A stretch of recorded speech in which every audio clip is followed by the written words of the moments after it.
నేనే ఆ రోజు దివ్యాంగులకి ఫిజికల్ హ్యాండిక్యాప్డ్ ఉంటే 500 నుంచి 3000 చేశా, 6 రెట్లు పెంచా. మళ్ళీ ఎవరూ పెంచలా. మళ్ళీ నేను వస్తానే దాన్ని 6000 చేశానంటే 12 రెట్లు పెంచిన పార్టీ తెలుగుదేశం పార్టీ. 200 నుంచి ఈరోజు మనం ఎట్లా పెంచి అక్కడ కూడా పెంచాం.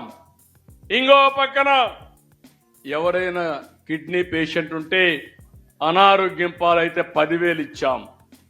బెడ్కి పరిమితమైన వాళ్ళకి 15,000 ఇచ్చాం.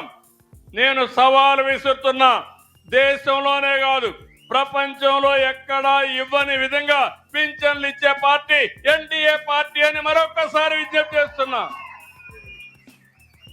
దీంతో నేను ఆగలా. చెప్పినట్టు అన్ని చేయడం కోసం 200 అన్నా క్యాంటీన్లు పెట్టాం. ఇంకొక 75 పెడతాం. ఏ దేవాలయాలకు పోయినా మీరు లక్షణంగా భోంచేసే విధంగా అన్ని దేవాలయాల్లో అన్నదానం క్యాంటీన్లు పెట్టి దాన్ని కూడా పూర్తిగా ముందుకు తీసుకుపోతున్నాం.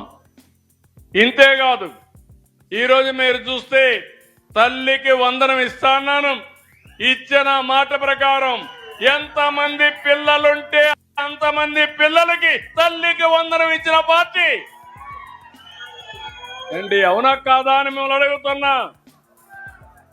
ఏం తమ్ముళ్ళు, 6 మంది పిల్లలుంటే 90,000 ఇచ్చాం. 7 మంది పిల్లలుంటే 1,05,000 ఇచ్చాం. అది ఆ కమిట్మెంట్ తోనే ముందుకు పోయాం. 10 మంది పిల్లలుంటే 1,50,000.